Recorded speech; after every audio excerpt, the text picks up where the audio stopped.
Well, first, I thought the game went exactly to script how Air Force was going to play. And you have to congratulate Air Force, Frank and his staff. I mean, my goodness. They blocked 30 shots tonight. I think it was 30, the last thing I heard, 23 after the 2 periods. And their goalie, that may be one of the better goalie performances I've seen in a long time. We made a couple of mistakes early in the game.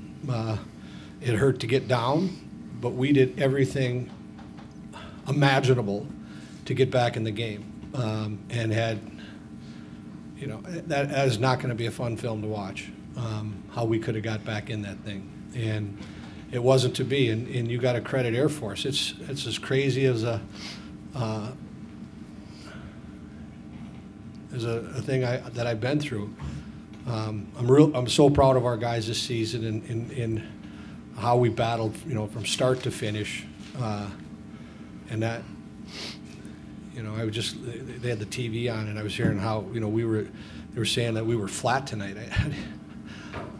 We didn't see it that way. I mean, we made a couple of mistakes early in the game, but they're a very difficult team to play against, and I thought we battled tooth and nail, but the way they sold out to defend that game out, that was a remarkable effort by Air Force. Coach, thanks. We'll entertain questions now for our student athletes. Go ahead, just state your name and affiliation.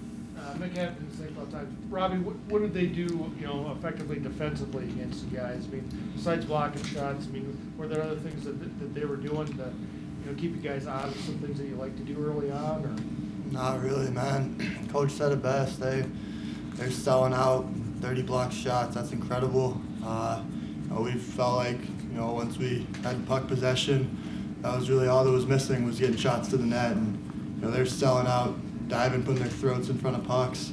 Multiple occasions I saw, and we couldn't get anything through, and we had the speed in zone to cut back and take pucks to the net, and their goalie made 40 saves and their players made 30.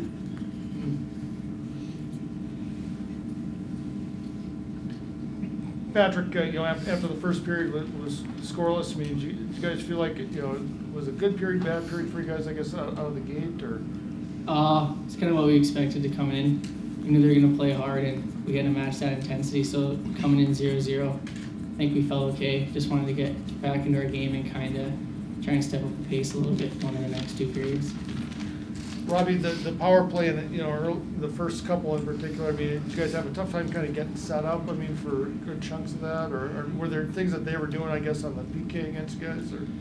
A little bit. I mean, we knew they were going to come hard. We prepared for it all week in practice, and it was frustrating, but we tried to just stay the course. And later in the game, we got set up and we had some great looks. But early in the game, it was a little bit of nerves, a little bit of panic with the puck, But I mean, once we got to our game, I thought we did a really good job. But those first couple, they were rough. But I'm really proud of the way both units kind of stuck to it and didn't get frustrated, and we had some great looks late in the game there.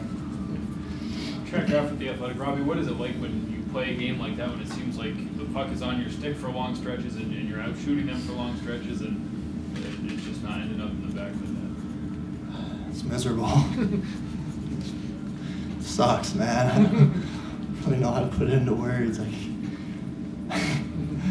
I didn't think I could ever hurt worse than when we lost to Ferris a couple of years ago, and here we are. Every single guy in that locker room got tears in their eyes, and rightfully so. Coach said it. We battled tooth and nail, and we couldn't solve the goalie, man. And Newsy made a great pass and off the rush. A couple times you could have had goals, but we finally got one. So credit to my roommate Newsy. He played a heck of a game, and he was one of the guys who was leading us offensively, but. It just sucks, man. Patrick just described the play that you guys did score on. It seemed like you guys were finally able to get a little bit of rush, and play in transition a little bit there. We had a couple chances like that earlier in the game, and I'm not sure how it got to my side, but I think Lizzo made a nice play, and their D was kind of on their heels, so we were just trying to attack late in the game, and he makes a nice tip there at the crease to push us back in and give us a chance to fight. Oliver Francis, Seymour Sports. Patrick, what was the mentality on the bench after you guys got that first goal, a few minutes left there? Really good. A lot of credit to our guys. There's all night, all positivity. There's really no quitting us. We had belief in our team and belief in each other that we could come back. So getting that one just kind of gave us that extra push to keep going and keep fighting to get that second one. Any more questions for our athletes? Okay, thanks, gentlemen. Appreciate it.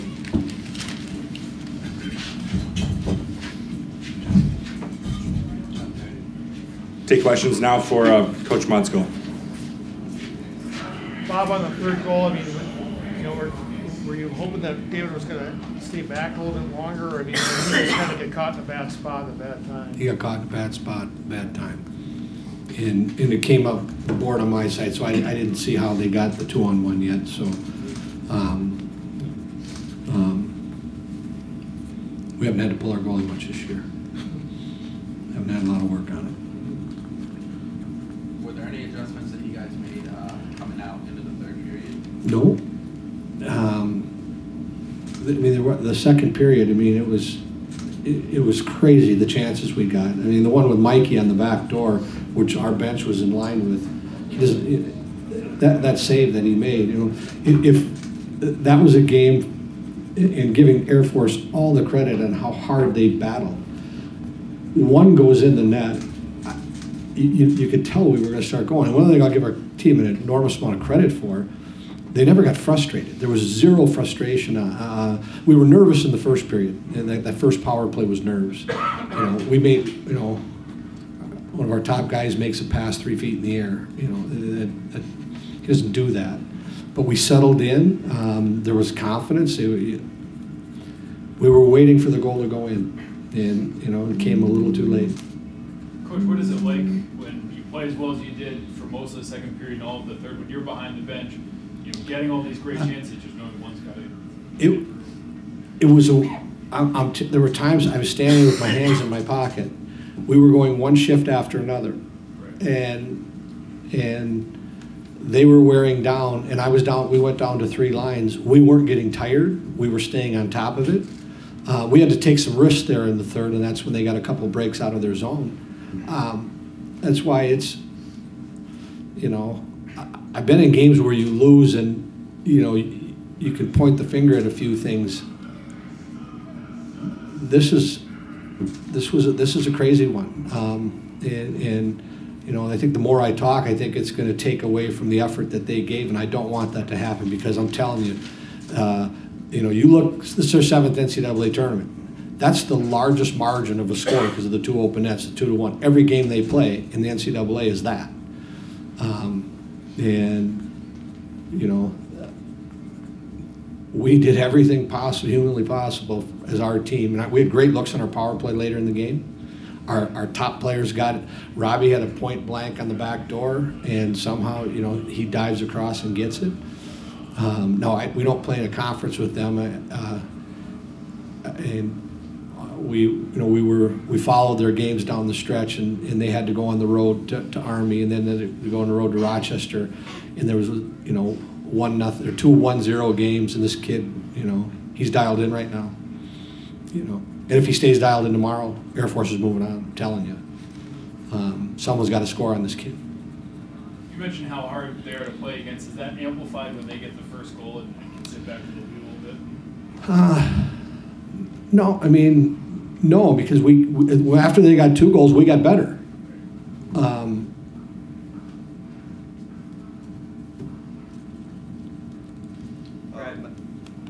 Brad Schlossman, Grand Forks Herald. Robbie mentioned the Ferris game. Does this feel similar, or is this different, or how? No, totally, not even comparison. You know, that game we made enormous amount of mistakes. You know, they got 5 that night, and you know, we made 2 mistakes early in the game, and I thought played very well. Now, if you want to call me on Monday after I watch the film, but I, you know, from where I was sitting, we had we had enough looks to get in that game. Coach Manuel, USCHO, throughout the game, what was something that you were pressing or emphasizing your team to capitalize on? The big, there was two things. They put everything on the boards. We wanted to take the walls away. We did. And the only thing we were emphasizing is shoot. He's a big, tall goalie. Is shoot lower. You know, create rebounds, go to the net, fight through. You know, it might have been one of the weirdest games I've been on because we weren't making a lot of adjustments and our guys were playing. And so we just were waiting. It's going to go like that. That was the feeling. Well, it's going to go in. It's going to go in because of all the opportunities we had. That's this tournament. One and done tournaments are, you get yourself in that hole and that can happen to you. And I would do anything not to be here right now. It was the Athletic, just the way the game went, your team, just what does it say about the parity of college hockey? Oh, I mean, we all know now. The parity in college hockey right now has never been greater. Michigan Tech and Notre Dame are in overtime. Is that surprising? To nobody that follows college hockey now that knows that. I mean, it is, and it gives everybody, you know, the great hope that it can happen. And you watch Air Force tomorrow, you know, they better score on this kid early. If you don't, this kid's dialed in right now.